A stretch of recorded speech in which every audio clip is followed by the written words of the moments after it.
안녕하세요. 오늘은 숫자 세계의 아주 흥미로운 비밀, 바로 제곱근에 대해서 한번 제대로 파헤쳐 보려고 합니다. 준비되셨나요? 바로 시작해 볼게요. 자, 상상 한번 해볼까요? 우리 눈앞에 정사각형이 하나 있어요. 근데 이 정사각형 넓이가 딱 2래요. 그럼 한 변의 길이는 과연 얼마가 돼야 할까요? 쉬워 보이는데? 막상 답을 찾으려고 하면 이게 은근히 머리가 아파요. 우리가 아는 숫자로 한번 때려 맞춰볼까요? 예를 들어 1.4? 1.4 곱하기 1.4는 1.96. 2에 가깝긴 한데 좀 모자라네요. 그럼 소수점을 하나 더 늘려서 1.41 제곱해보면 1.9881. 와, 더 가까워졌어요. 그럼 1.414는 어떨까요? 계산해보면 1.999396.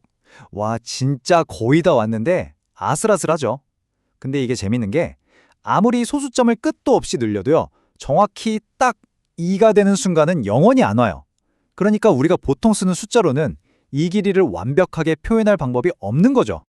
바로 이럴 때 수학자들이 이거 뭔가 새로운 게 필요하겠다 하고 깨달은 거예요.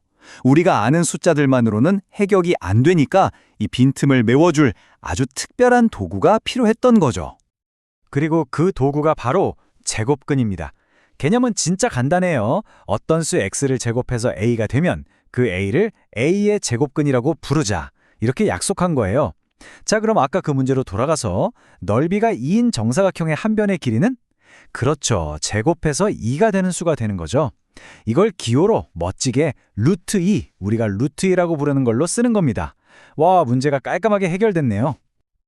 근데 여기서 진짜 재밌는 게 있어요. 양수는요, 제곱근이 항상 2개예요. 짝꿍처럼. 생각해보세요. 2를 제곱해도 4가 되지만 마이너스 2를 제곱해도 4가 되잖아요. 맞죠? 그래서 4의 제곱근은 뭐야? 라고 물으면 양수인 루트 4, 즉 2도 있고 음수인 마이너스 루트 4, 즉 마이너스 2도 있는 거예요. 2개나 있는 거죠. 매번 이렇게 2개 다 쓰기 귀찮으니까 수학자들이 이걸 한 방에 플러스 마이너스 루트 A, 플러스 마이너스 루트 A라고 줄여서 쓰기로 한 겁니다. 훨씬 편하죠? 좋아요. 이제 제곱근이라는 새로운 친구랑 인사도 했으니까 이 친구가 어떤 성질을 가졌는지, 어떻게 다뤄야 하는지 한번 알아봐야겠죠? 제곱근의 가장 기본적이면서도 제일 강력한 성질, 바로 원상복귀시키는 능력이에요. 생각해보세요. 제곱해서 5가 되는 수를 우리가 루트 5라고 부르기로 약속했잖아요. 그럼 당연히 이 루트 5를 다시 제곱하면 원래 숫자 5가 그대로 툭 튀어나오는 거죠. 이건 마이너스 루트 5도 마찬가지예요. 어차피 제곱하면 마이너스 부호는 플러스로 바뀌니까요. 이 원상복귀는 반대 방향도 마찬가지예요. 5의 제곱, 그러니까 25에 루트를 씌우면 당연히 5가 나오겠죠. 근데 여기서 진짜 중요한 거 하나. 만약에 마이너스 5를 먼저 제곱하고 루트를 씌우면 어떻게 될까요? 마이너스 5를 제곱하면 25가 되고 거기에 루트를 씌우니까 결과는 마이너스 5가 아니라 양수인 5가 나와요. 근호 안을 먼저 계산하니까요. 이거 꼭 기억하세요. 루트를 계산한 결과값은 항상 양수로 나옵니다. 그러면 루트가 있는 숫자랑 없는 숫자는 크기를 어떻게 비교할까요? 방법은 아주 간단해요. 둘 다 공평하게 루트라는 지붕 안으로 쏙 넣어주면 됩니다. 예를 들어 3은 제곱하면 9가 되니까 루트 9랑 똑같은 수잖아요. 그럼 이제 문제는 루트 10이랑 루트 9 중에 뭐가 더 크냐 이걸로 바뀌는 거죠. 자, 지붕 안의 숫자가 10이랑 9. 당연히 10이 더 크니까 루트 10이 3보다 크다는 걸 바로 알 수 있습니다. 쉽죠? 자, 이제 기본적인 성질들은 다 익혔으니까 이 제곱근들을 가지고 직접 더하고 빼고 곱하고 나눠볼 시간입니다. 이거 생각보다 훨씬 쉬우니까 절대 겁먹지 마세요. 특히 곱셈이랑 나눗셈은요, 진짜 마법의 주문 하나만 외우면 끝나요. 바로 이겁니다. 루트 안의 숫자끼리 계산한다. 이것만 기억하세요. 예를 들어볼까요? 루트 2 곱하기 루트 3은? 네, 그냥 루트 안의 숫자 2랑 3을 곱해서 루트 6. 끝입니다. 정말 간단하죠? 나눗셈도 완전 똑같아요. 루트 6 나누기 루트 2는 안의 숫자끼리 나눠서 루트 3. 와, 이거 정말 직관적이지 않나요? 자, 그런데 덧셈이랑 뺄셈은 얘기가 좀 달라요. 여긴 규칙이 하나 더 있어요. 우리가 예전에 문자식 계산할 때 3x 더하기 5x는 8x 이렇게 같은 문자끼리만 계산했잖아요. 제곱근도 똑같아요.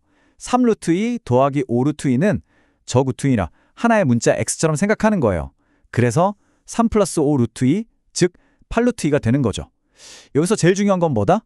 루트 안의 숫자가 이렇게 루트 2로 똑같아야만 계산할 수 있다는 거.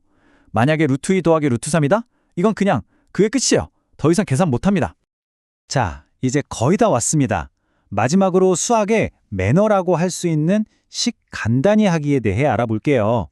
뭐랄까, 계산 결과를 가장 깔끔하고 보기 좋은 형태로 만들어주는 일종의 약속 같은 거예요. 예를 들어 루트 20. 이대로 둬도 틀린 건 아니지만 수학자들은 이걸 보고 더 간단하게 할 수 있는데? 라고 생각해요. 20이라는 숫자 안을 잘 들여다보면요. 4 곱하기 5잖아요. 근데 4는 2의 제곱, 즉 제곱수죠. 이렇게 루트 안에 숨어있는 제곱수는 바깥으로 탈출할 수가 있어요. 루트 4는 2니까요. 그래서 루트 20은 결국 2 루트 5가 되는 겁니다. 어때요? 훨씬 보기가 좋죠? 그리고 또 하나의 중요한 매너. 바로 분모에는 루트를 남겨두지 않는다는 약속입니다. 이걸 분모의 유리화라고 부르는데요. 방법은 의외로 간단해요. 분모에 있는 루트를 분모랑 분자에 똑같이 한 번씩 더 곱해주는 거예요. 그럼 분모는 루트 3 곱하기 루트 3이 되니까 루트가 사라지고 그냥 3이 되겠죠? 이렇게 분모에서 루트를 없애주는 게 바로 유리화입니다.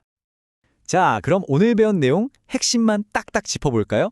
첫째, 제곱근은 제곱을 취소시키는 반대 개념이라는 거.